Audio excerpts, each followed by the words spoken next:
Audiobook Lavagem Cerebral: Como as Universidades Doutrinam a Juventude, por Ben Shapiro. Capítulo 9, Parte 2: A Vingança de Bush.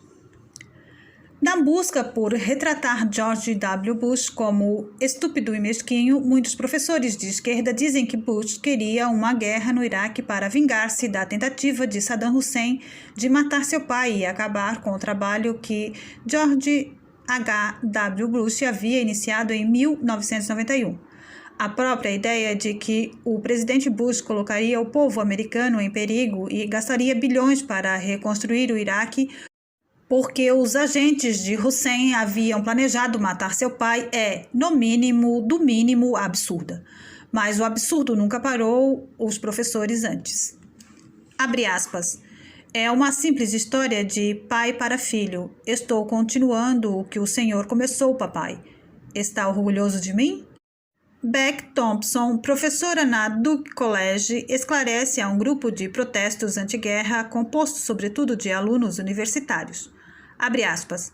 Para mim, parece que os Estados Unidos não aprenderam quando bebês a brincar na caixinha de areia, fecha aspas. Alon Ben-Meir, professor na Universidade de Nova York, concorda com Thompson. Abre aspas. Consigo entender a ira e o ódio que Bush deve sentir pelo líder iraquiano, mas nunca imaginei que uma vingança pessoal influenciaria suas decisões relacionadas ao Iraque. Mas começo a acreditar que sim. Afinal, por que mais ele mencionaria uma tentativa de assassinato na mesma frase enquanto fala sobre a necessidade de livrar-se de Saddam? Reconhecer que o Sr. Bush está agindo com base em motivações pessoais explica, ao menos em parte, o crescente ceticismo de nossos aliados e de muitos líderes do Congresso em relação aos esforços de justificar a guerra, fecha aspas. Mas o presidente Bush nunca mencionou explicitamente a tentativa de assassinato como base para a guerra. Quando os fatos não estão à disposição de Ben-Meir, ele os inventa. Ben-Meir simplesmente acusa Bush de colocar soldados americanos em perigo pela causa da vingança pessoal.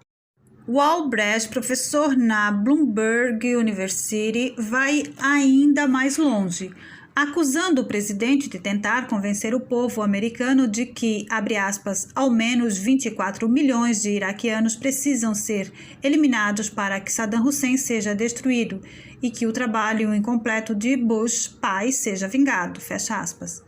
24 milhões de iraquianos? A consequência lógica é: Bush quer jogar bombas nucleares e matar todos os cidadãos daquele país. Ao praticamente acusar Bush de genocídio, Brecht o iguala a Stalin, Hitler e Mao. Alguns que odeiam Bush ficam ainda mais atordoados quando entram numa faculdade. Quando Maxine Waters, política democrata da Califórnia, falou a uma multidão na Universidade do Sul da Califórnia, ela fechou o cerco contra a política de Bush sobre o Iraque. Abre aspas. Alguns de nós, de maneira tola talvez, demos a esse presidente a autoridade de perseguir os terroristas. Não sabíamos que enlouqueceria por isso. Agora sabemos que ele tem um problema com Saddam Hussein. Sabemos muito bem. Sabemos que o filho precisa se vingar por aquilo que Saddam fez ao Bush pai. Fecha aspas. Mera coincidência. Se a invasão no Iraque não estava relacionada ao petróleo, à hegemonia ou à vingança, deve haver ainda outro motivo escondido para o governo Bush. Voltando à presidência Clinton, os professores vieram com uma ideia. Se Clinton foi capaz de lançar mísseis ao Afeganistão para desviar a atenção de um escândalo sexual, o governo Bush deve estar buscando a guerra com o Iraque para desviar a atenção de assuntos domésticos, especificamente a economia. O professor Stephen Walt, reitor da Kennedy School na Universidade de Harvard, questionou o momento do movimento presidencial em direção à guerra. Abre aspas. O tempo está sendo dirigido primariamente pelas políticas domésticas, fecha aspas, alegou a imprensa. Abre aspas. O Iraque é o próximo passo para estender sua presidência bélica, fecha aspas, concordou Constantine Spiliotis, professor na Dartmouth College. A economia sofreu uma leve recessão na metade do ano 2000, mas Bush não havia feito nenhuma menção de um ataque no Iraque até 11 de setembro de 2001. Se a guerra fosse simples coincidência para problemas na economia, por que Bush não a começou mesmo antes do 11 de setembro? James Hilt, professor da Temple University e que odeia Bush, afirmou de maneira agressiva: Bush praticamente não para em casa. Ele é que deveria ser o comandante ou general. Há definitivamente uma agenda política aqui. Cessada a guerra ao terrorismo, as pessoas irão acordar e ver os efeitos do enorme corte de impostos que Bush projetou no ano passado. Fecha aspas. Se Bush estivesse tão preocupado com o público, entre aspas, descobrindo seus cortes de impostos, por que então ele afirmou e tentou executar cortes ainda maiores durante e depois da guerra ao Iraque? Bush dificilmente está envergonhado por sua política econômica. Para Hilt, sugerir o contrário é algo grotesco. Abre aspas. Pressupõe-se que, se os Estados Unidos por fim guerrearem ou não contra o Iraque, a campanha contra Saddam Hussein terá servido para influenciar a política americana doméstica e alavancar a eleição em novembro de 2002, fecha aspas, sugere Chalmers Johnson, ex-professor da Universidade da Califórnia em San Diego. Abre aspas. Confrontados com as eleições prévias, os líderes do Partido Republicano estavam desesperados por desviar a discussão de questões como o vínculo do presidente e do vice-presidente com a corrupta Enron Corporation, o crescente déficit orçamentário federal, o corte de impostos que favorece os ricos, uma severa perda de liberdades civis sob o procurador-geral Ashcroft, fecha aspas. H.L. Mencken afirmou que uma pessoa nunca erraria se subestimasse a inteligência dos americanos. Johnson parece ter levado a sério as palavras de Mencken, em atitudes e palavras. Ele acredita que o povo é excessivamente estúpido a ponto de não enxergar seu próprio presidente tomando caminhos errados. Agora, e se o povo não for tão estúpido assim e não houver caminhos errados por parte do presidente? Brian J. Foley, professor na Widener University School of Law em Delaware, acredita que o presidente Bush está enganando a nação. Abre aspas. Certamente Bush tem muito do que nos distrair. Fecha aspas. Foley escreve citando a política econômica e a guerra ao terrorismo como, entre aspas, fracassos de Bush.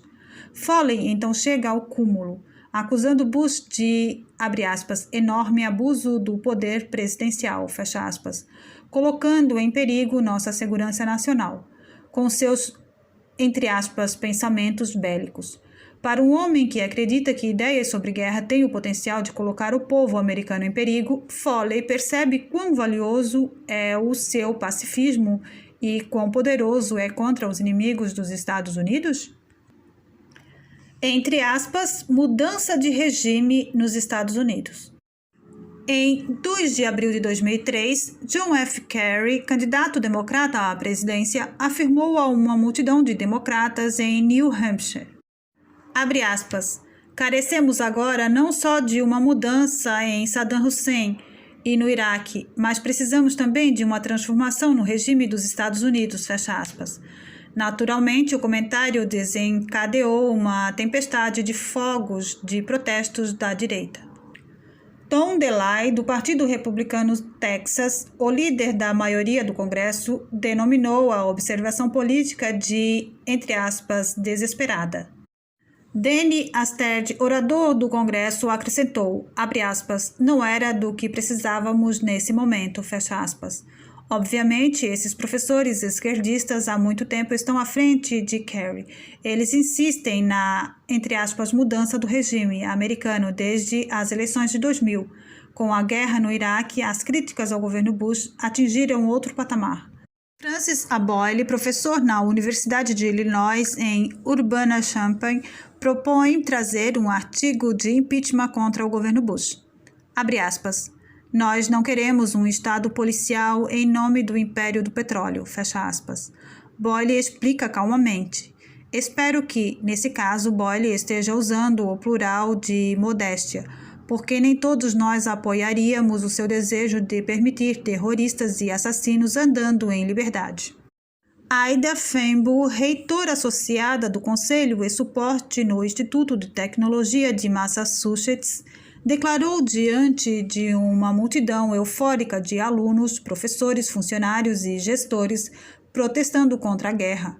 Abre aspas. Com esta guerra, estamos testemunhando os efeitos de um golpe de Estado, mas vindo até aqui, podemos ser renovados. Bush e seus pretos na Casa Branca querem que fiquemos confusos, passivos, acuados e com medo. Querem que assistamos à TV e duvidemos do bom senso. Mas o bom senso diz que a guerra é horrível. Estarmos aqui significa que amamos o mundo a ponto de lutarmos juntos para transformar os Estados Unidos da América no lugar que desejamos. Fecha aspas. Deixando de lado o racismo gritante, chamar Condoleezza Rice e Colin Powell de pretos da Casa Branca dificilmente ganha pontos por bom gosto.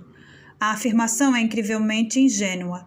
Se os Estados Unidos da América pudessem viver em um mundo sem guerras, nós certamente o faríamos. Mas às vezes a guerra é necessária para garantir a segurança de nossos cidadãos e o crescimento da liberdade mundo afora.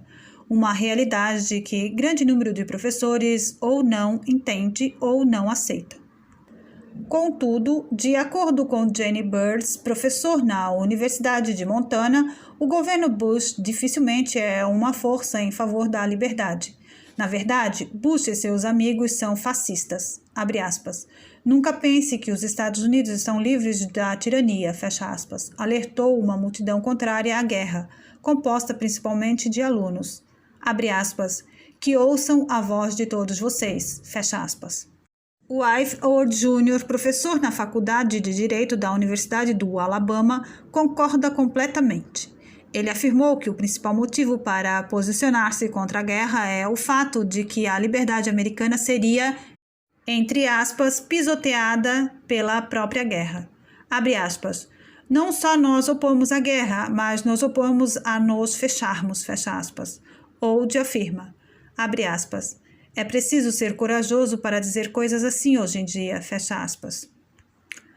A professora de Direito da Universidade Drake foi ainda mais extravagante em seus protestos por, entre aspas, liberdade de expressão. Ela rasgou a Declaração de Direitos de uma cópia da Constituição americana e a jogou em um vaso sanitário, para simbolizar que as liberdades civis, os direitos dos imigrantes, a saúde e os empregos estão sendo, entre aspas, jogados no vaso sanitário. Abre aspas. É isso que o procurador-geral John Ashcroft e Bush têm feito com nossas liberdades civis, fecha aspas, afirmou Frank. Esses professores são extremamente barulhentos para pessoas cuja liberdade de expressão está sendo supostamente silenciada. A Gestapo, Ashcroft, Bush, Hanfeld deve tê-los deixado fugir. E se você gostou desse vídeo, deixe seu like, deixe um comentário, se inscreva no canal, compartilhe com seus amigos. Ative também o sininho das notificações.